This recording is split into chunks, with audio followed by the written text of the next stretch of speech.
क्या हो अगर कोई आपको एक ऐसे स्वर्ग का टिकट दे जहां दौलत आपकी राह देख रही हो और आपको बस अपना सामान पैक करना हो। सुनने में यह सपना लगता है ना? लेकिन 19वीं सदी की शुरुआत में हजारों लोग इसी सपने के झांसे में आ गए। एक सपने का नाम था पॉयस।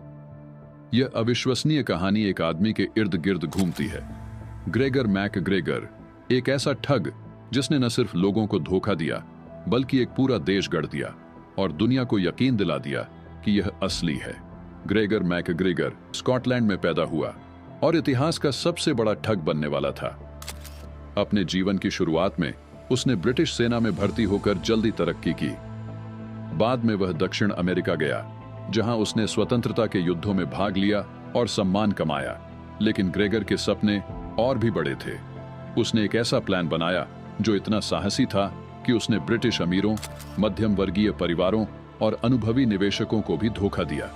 पॉयस का निर्माण मध्य अमेरिका में अपने समय के दौरान मैकग्रेगर ने मस्कीटो कोस्ट के एक दूरस्थ और अनछुए इलाके का दौरा किया।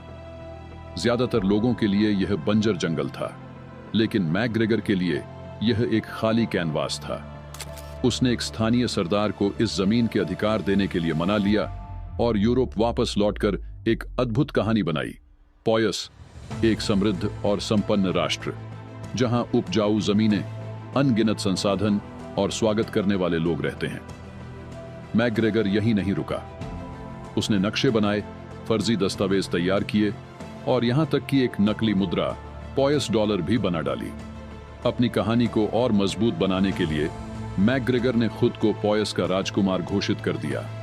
सपने को बेचना मैकग्रेगर ने ब्रिटेन में पॉयस का जोरदार प्रचार शुरू किया। पर्चों और पुस्तकों में पॉयस को स्वर्ग जैसा दिखाया गया, जहां नदियां सोने से चमकती थीं और अवसर असीम थे। उसने इसे बसने वालों और निवेशकों के लिए एकदम सही जगह बताया।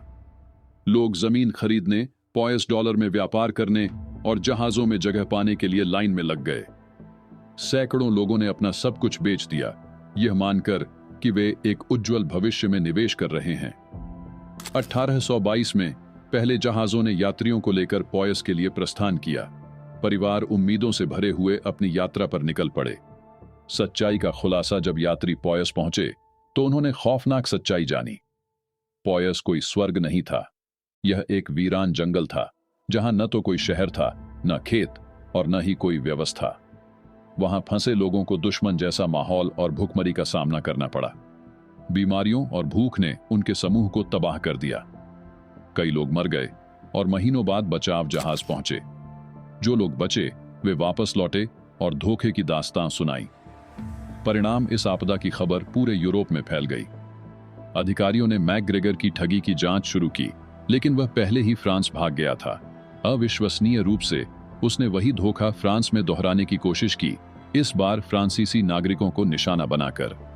हालांकि मैकग्रेगर को गिरफ्तार कर लिया गया था, लेकिन उसकी चालाकी और व्यक्तित्व ने उसे बड़ी सजा से बचा लिया। वह ब्रिटेन लौट आया और आराम से जीवन बिताता रहा। ग्रेगर मैकग्रेगर ने 1845 में अपनी अंतिम सांस ली, लेकिन अपने पीछे इतिहास की सबसे बड़ी ठगी छोड़ गया। धोखे की विरासत। पॉयस की कहानी हमें यह याद दिलाती है कि विश्वास और धोखे की ताकत कितनी गहरी हो सकती है। ग्रेगर मैकग्रेगर की इतनी बड़ी छलावे को गढ़ने और बेचने की क्षमता एक ही समय में आकर्षक और डरावनी है। क्या आप पॉयस जैसी जगह के वादे पर विश्वास करते? अपने विचार हमें कमेंट में बताएं और ऐसे ही और अद्भुत कहानियों के लिए हमारे चैनल को लाइक, सब्सक्राइब करना न भूलें।